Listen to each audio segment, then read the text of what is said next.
Recently, the Marvel movie Black Panther came out, and it was quite popular. It was interesting to have the story of T'Challa in the form of a movie. I also really loved the movie, and thought that the CGI was really well done. So today, I will be reviewing the movie Black Panther. If you enjoy the video, leave a like and subscribe if you haven't already, and share this video and channel with a friend. Although this is a school project is being presented, I would like to continue this channel even after the project ends. So if possible, share this channel with lots of people as I want to make this channel work.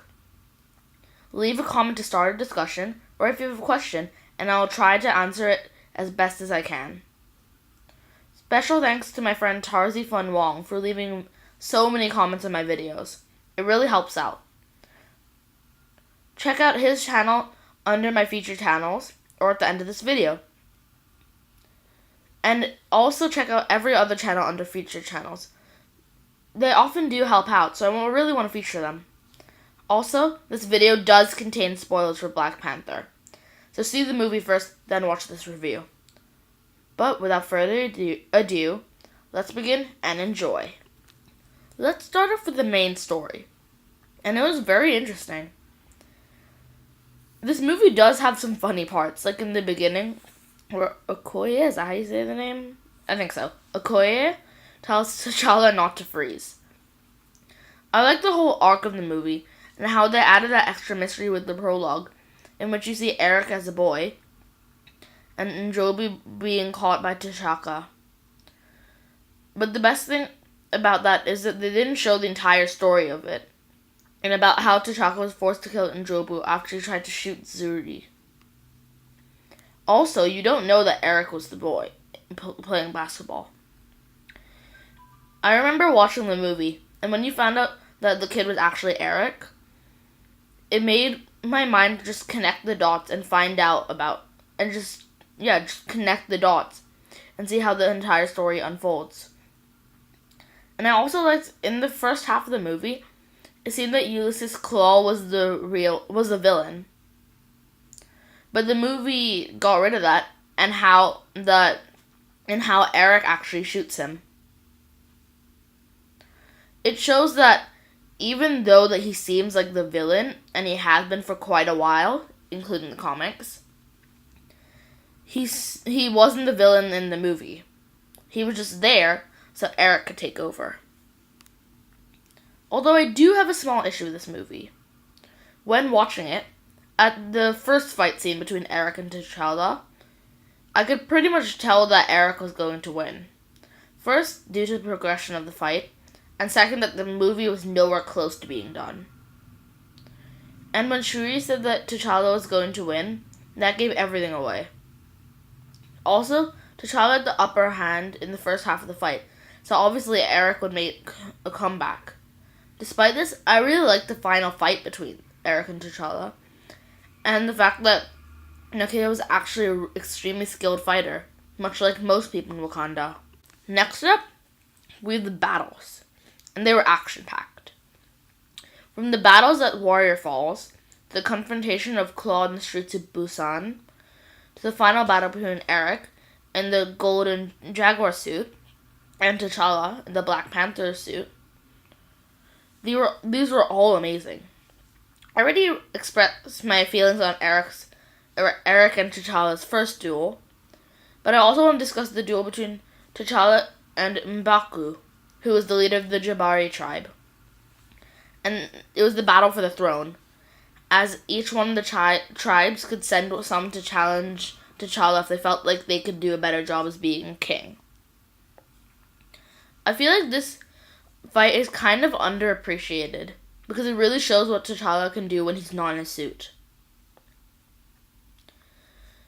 I thought it was interesting that T'Challa struggled a bit, as to show that he wouldn't just easily crush M'Baku. And the battle also gave us a bit of insight on the customs and traditions of Wakanda, and how the guards of both battlers closed in with their weapons drawn to gradually make the fighting arena smaller, to speed up the fight. I also like T'Chaka was honorable and released his chokehold when M'Baku yielded. It shows that he respects his opponent, and that helps him later when the Jabari tribe rescues T'Challa after Eric stabs him and throws him over the waterfall. The battle was also intense, as M'Baku was clearly more experienced and physically stronger than T'Challa. But in my opinion, the best battle had to be the final battle between Eric and T'Challa in the mines. It was a continuation of the Battle of Wakanda, which was happening over on top on the ground. It was a fair battle, as the energy required to move the train deactivates their suit powers. Also, it's a continuation of their first battle. As T'Challa, he states that before the Battle of Wakanda, that he survived the fall from the waterfall and he never yielded, so the fight wasn't over.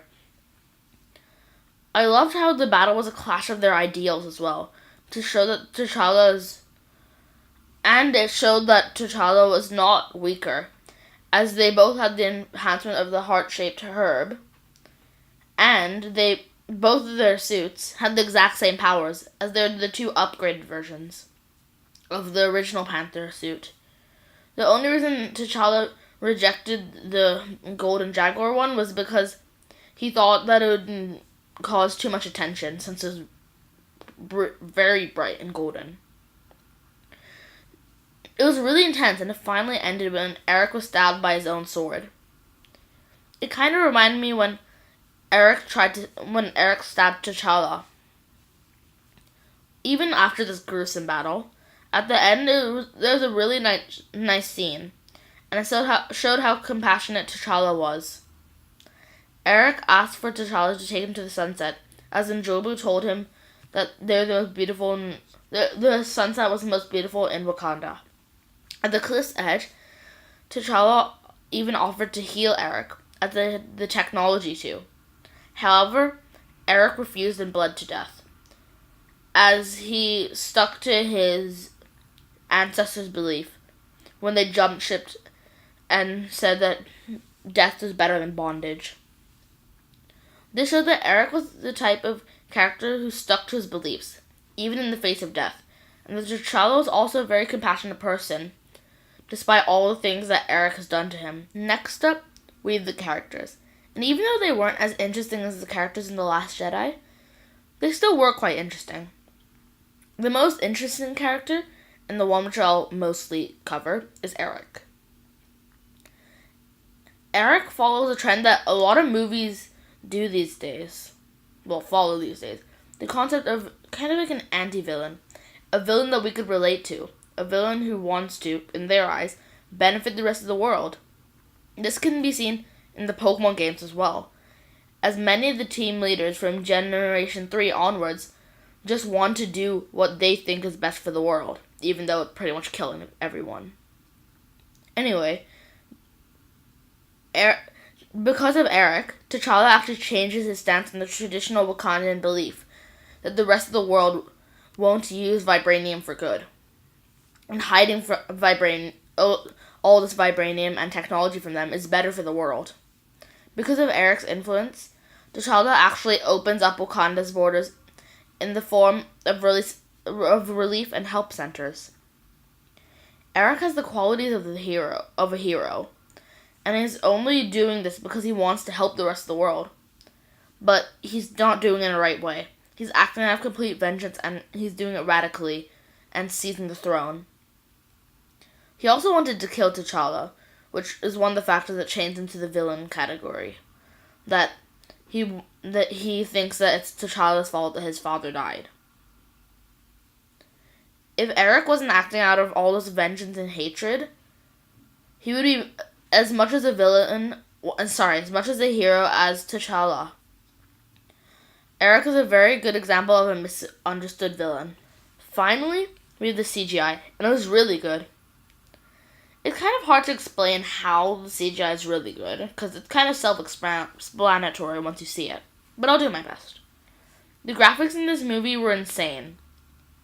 From the sunset in Wakanda, to the kinetic energy in T'Challa and Eric's respective suits, to the weapons.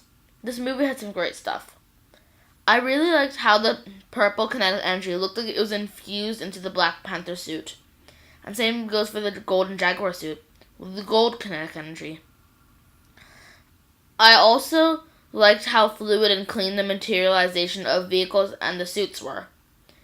It almost seemed like the plane that Everett Ross flew from Shuri's lab was real. The Wakandan technology also had really good CGI, as they looked really cool. The CGI, in my opinion, overall was really great. I didn't do this in my previous reviews, but I'm going to rate this movie. And I think this movie, in my opinion, would be an 8 out of 10. Some people may think it's a bit low, but even though this movie was really good and I loved it, it was quite predictable at times, which ruined some of the scenes that were meant to be a revealing scene. Thank you all so much for watching, and leave a like if you enjoyed. It really does help out the channel, and so would telling a friend about the channel. Now that I have my hands on a copy of Ultra Sun, my personal version was Ultra Moon, I do want to eventually do a type of Nuzlocke. So in the description, leave a Nuzlocke suggestion, and I might pick it. If you don't know what a Nuzlocke is basically where if your Pokemon gets knocked out, you can't use them ever again. Remember, I do need to get quite a bit more equipment to do a Nuzlocke Let's Play, so it may take a while. Have a great day, and Wakanda forever!